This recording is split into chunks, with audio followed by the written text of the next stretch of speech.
Australian officials are calling the mass shooting at a Hanukkah celebration a targeted terror attack on the Jewish community. And we've got this video off to the side, on the side of the screen.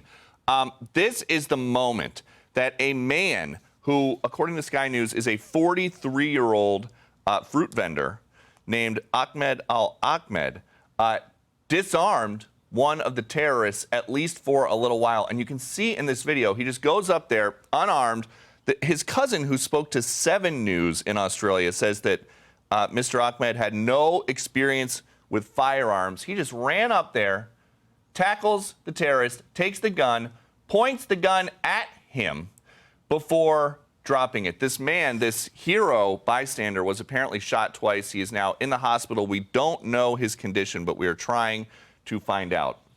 And with that, our next guest has spoken out a lot about the recent rise of anti-Semitism. Let's bring in Barstool Sports founder Dave Portnoy. Dave, we had a lot of things that we wanted to talk to you about today, but we are going to stick with the breaking news. When you woke up and heard about this targeted attack against Jewish Australians celebrating the first night of Hanukkah in one of the most beautiful places in the world, Bondi Beach, what did you think? I mean, it's sadness, it's tragic, and there's a lot of tragic news. I actually tweeted out, I mean, between Brown University, the Syria attacks, you don't even want to turn on the TV. I wish I could say I'm shocked or surprised, but attacks like these seem borderline inevitable with what's going on in the world. It's tragic and it's sad, but not surprising. And that in itself is probably, the saddest part of it, that I'm not surprised. And you were on the receiving end of somebody who had an anti-Semitic outburst while you were recording one of your world-famous One Bite Pizza reviews down in Mississippi a couple weeks ago. Why do you think that it's not surprising?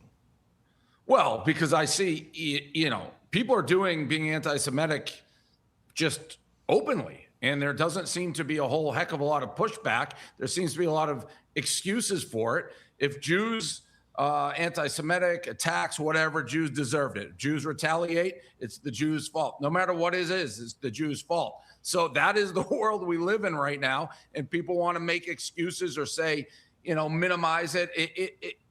I've seen it increase over the last couple of years, and I've been a victim, if you want to call it. I have pretty thick skin. I've said it over and over, but no matter what the Jews do right now, it's their fault. Colleges, you see colleges where Jews are openly being intimidated on campus, and administrators do nothing and just allow it, and just increases and increases.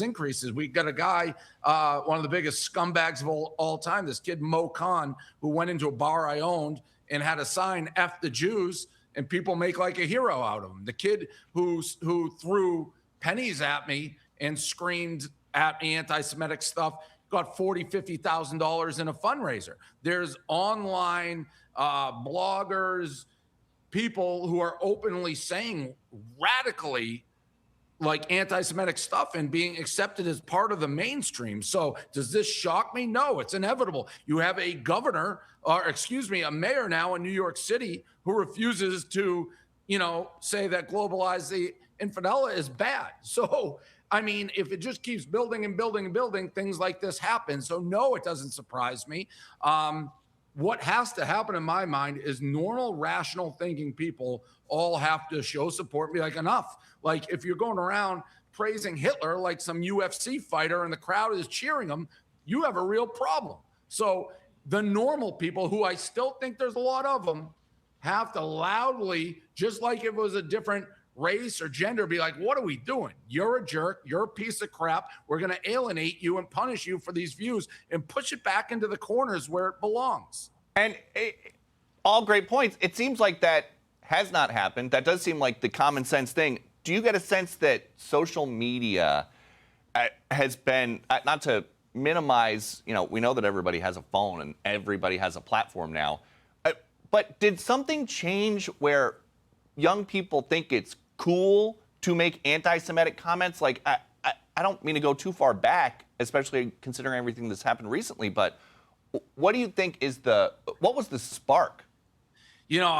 I think it's sort of a perfect storm. I don't have the perfect answer. I think it's social media. Clearly, the Israel conflict lit a match for anti-Semitism.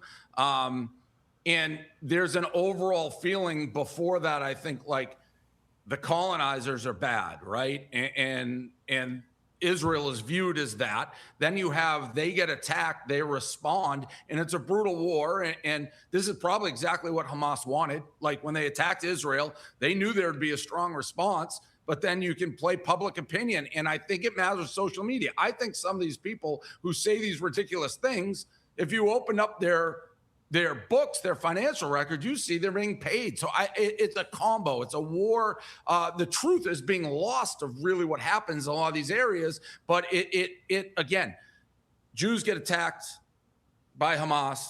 Jews are now, they're the problem because they responded. And I've told this analogy. I think if you live in the United States and a bordering country came into the United States and killed 2,000 Americans, and then the attackers would not give back hostages, continued shooting missiles and bombs at us, you would not find too many Americans who are like, well, we got to be careful. We can't attack them because it would be, against human rights. No, if you get attacked and your people are killed and the threat is still there and they're hiding, you would want a strong response. But with Israel, you can't. So I think it's all of it. I think it's social media, clearly what happened in Israel. And I don't want to minimize, nobody wants casualties, innocent casualties, but a war is gruesome and horrible. So it's all of these things. In the war of public opinion, clearly Israel has lost. Like Israel is the bad guy, and that is how they're perceived right now, almost throughout the world, it seems like.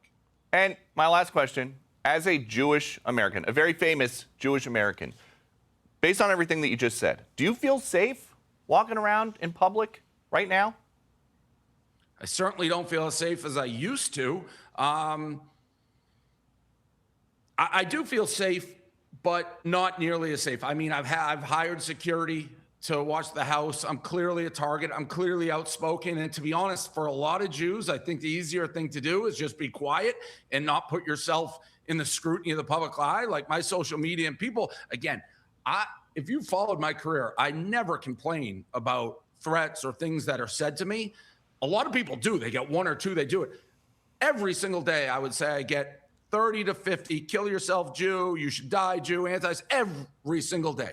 That is new. That's unsettling. But, you got to be loud and you got to kind of be proud. Be like, it's not us. We're not the problem. They may want to make it seem like Jews are the problem. No. We're not the problem. It's all these other idiots. And I'm not talking about the conflict in Israel. I'm talking about just pure hatred in the United States right now for no apparent reason. I think a lot of these people needed a reason to hate. It's like an outlet. The people, they were going to hate something, and Jews have come along and let them fulfill the reason. I don't know, they're unhappy with their lives or whatever. Let's just blame it on the Jews. It's terrible. It's a terrible moment in time for all the reasons that you just said.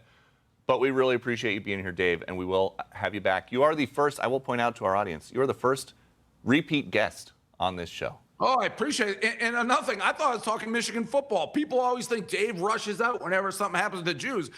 It's worse that things keep happening and I end up in these situations. I was supposed to talk about Sharon Moore, but here we are. So it is what it is. We'll have you back when he's in court. All right. All right. Thanks, Dave. Hey everyone, I'm Emily Campagno. Catch me and my co-hosts Harris Faulkner and Kaylee McEnany on Outnumbered every weekday at 12 p.m. Eastern, or set your DVR. Also, don't forget to subscribe to the Fox News YouTube page for daily highlights.